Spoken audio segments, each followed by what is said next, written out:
everyone. Today we are going to talk about role in human health. So what is the role of information technology in human health? That is the topic, right? So we have already discussed about role of IT in environmental protection. Now we are going to talk about role in human health.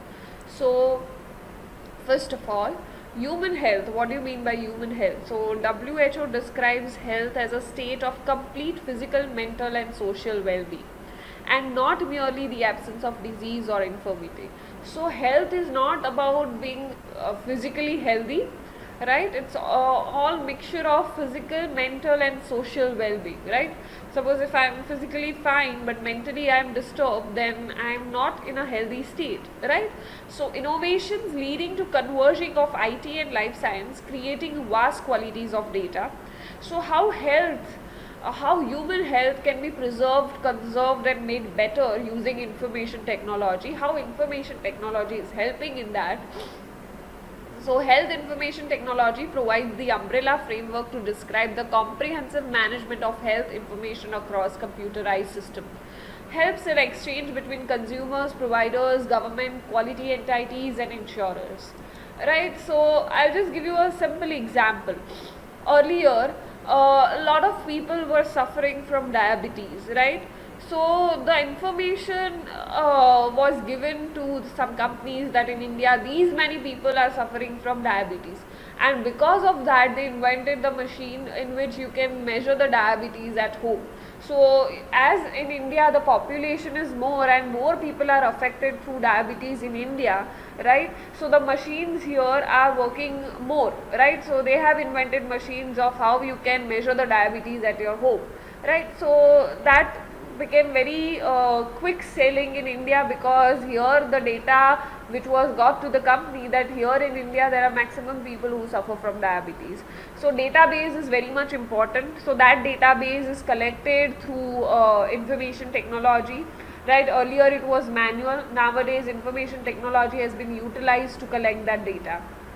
Again, database come to the rescue, right? It can be very helpful. Data regarding birth, death rates, immunization program, like suppose they are taking the data, like you can see that we have an app, Arogya Setu app, where it shows that you are vaccinated or not, right? So information technology is helping to analyze several health related issues also. How you are vaccinated, immunized or not, what is the birth rate in your city, what is the birth rate in your town, what is the death rate, right? Those all information will help you to analyze different forms.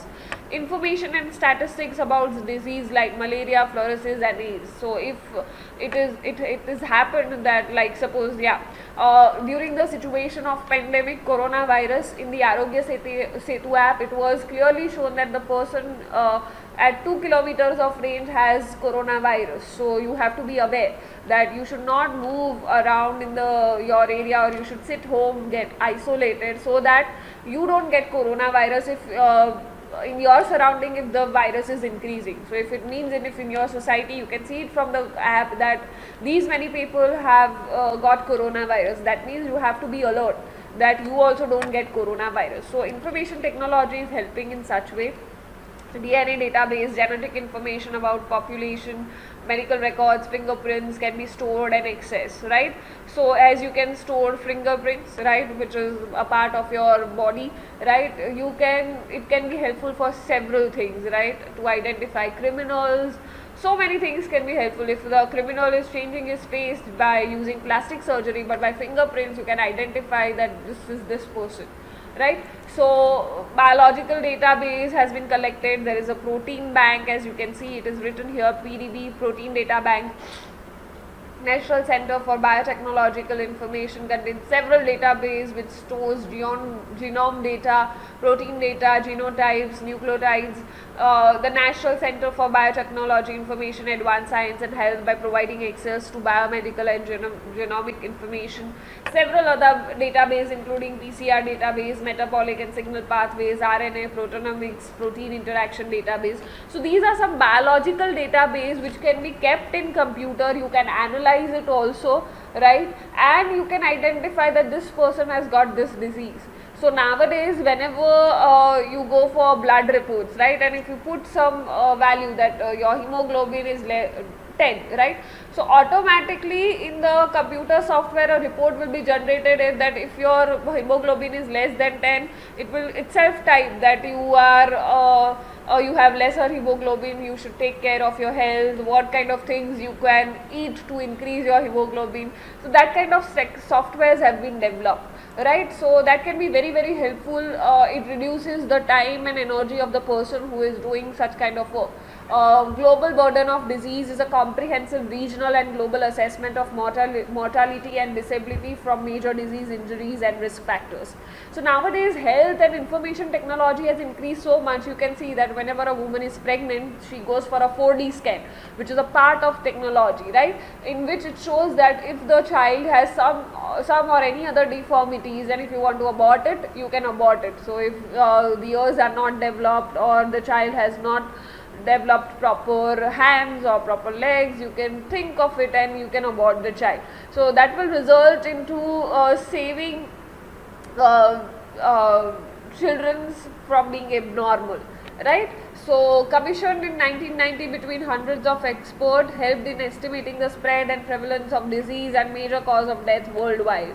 The whole project was made possible due to increased ease of storing, accessing and inferring data. So WHO does what? It infers data, it takes reference from the data that this region the coronavirus is spreading more, so we should seal the borders of this area so that the coronavirus is not more spread, right? So biometrics, it's also a part of information technology. Metrics related to human characteristics and traits. Biometric authentication is used in computer science as a form of identification and access control. It is also used to identify individual in group under surveillance, distinct, measurable to describe and label individuals. Aadhaar is the world's largest biometric database in the world, which includes fingerprint, iris scan, face photo along with demographic data of a person is compiled. So if you are collecting this information, right, you have the iris scan, retina scan of that person, fingerprint, face, and Aadhaar is the world's largest biometric database, which includes everything about that person, right? So if some person is having some issue, some health issue, and if you want to check that what is his past history, then that hospital earlier to where he was admitted or she was admitted, you can get all the data that the person was having this are the problems, these are the allergies this person is facing if the person is not able to tell. So according to that reports, you'll be treating the patient, right? So biometrics is very very helpful. Bioinformatics is also very helpful. Interdisciplinary field that develops methods and software tools for understanding biological data. So bioinformatics is studying of the protein and DNA and RNA of the human body, right? You can also identify that if there is some person and who is having a particular deformity, so what kind of DNA or RNA will produce this kind of deformity. You can study deformity, you can study that. So if there is someone else who is having this combination of DNA and RNA, you can predict and tell that this person will have this deformity in future because his RNA and DNA is having this kind of combination, right? So database is very very helpful, right? So you can apply mathematics and everything to identify that this disease are passed to the next generation or not.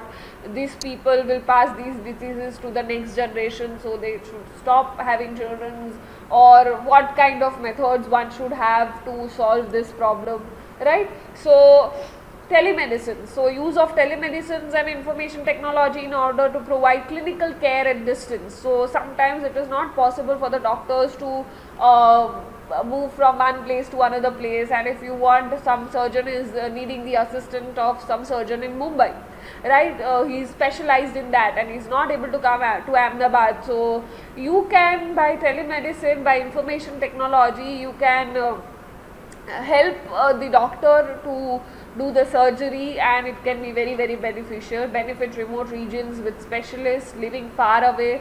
So sometimes in some villages, if some doctors are not able to go there, then telemedicine can be very very helpful. You can take advices from the doctors far away, and the problem can be solved. Also eliminates the possibility of transmission in case of infectious disease, right? So Very important, e-health is a relative recent term for healthcare practice supported by electronic process and communication. It can also include health application and links on mobile phones referred to as mHealth. As you can see, nowadays mental health problems are happening a lot more, and people do not feel free to talk about it, to go to doctors, to clinics of the doctors who are dealing with this issue. But nowadays we have an app which helps us and guide us if we are having any kind of mental issue. So no one will see, in our mobile only we can talk to the person, we can talk about our problems, so that person can give us solution to our problem or our mental health problem, what are the problems we are facing, right? So we can talk to them privately, and that can be very helpful. In case of mental illness like depression, e-health provide anonymity to user. It is also easily accessible, so it's very easily accessible. From our mobile we can message our doctor, a psychologist, that this is the problem I am having, I am going under depression, please talk to me.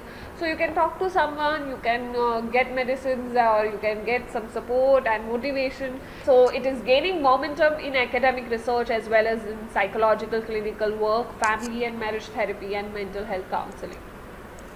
You can see biomechanics, robots that emulate or simulate living biological organisms or are inspired by them chemically or mechanically. Nanotechnology is also being studied. Nanobots are programmed to act as delivery system within the organisms. Biomimicry. Robots have to be programmed to make the mechanism simpler and more effective. Research on humanoid robots is also becoming increasingly popular. So robotic surgeries are there. You can hear the example of how knee replacement is done through robots. So it is more accurate and more precise. So robots are doing the surgery, they are helping the doctors for more precise work, right?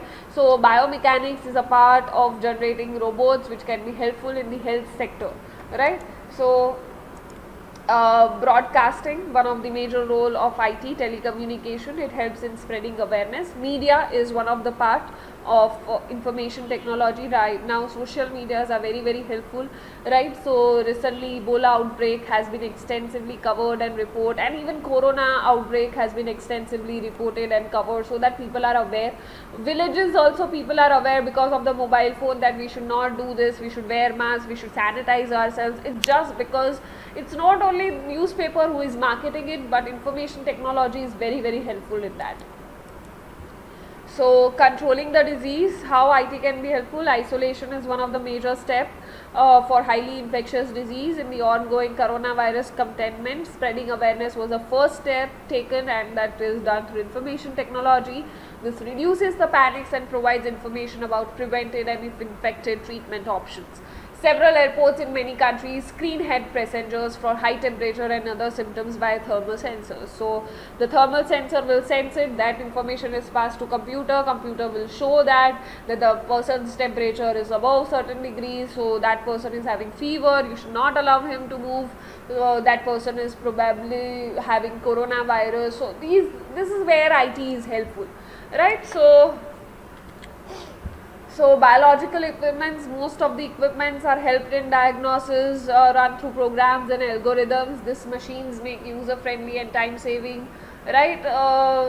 There are several applications of it, use 3D printing technique, and I told you about the 4D scans of baby, right? So ultrasound machines and CT scan machines, right? The whole report is generated by computer only.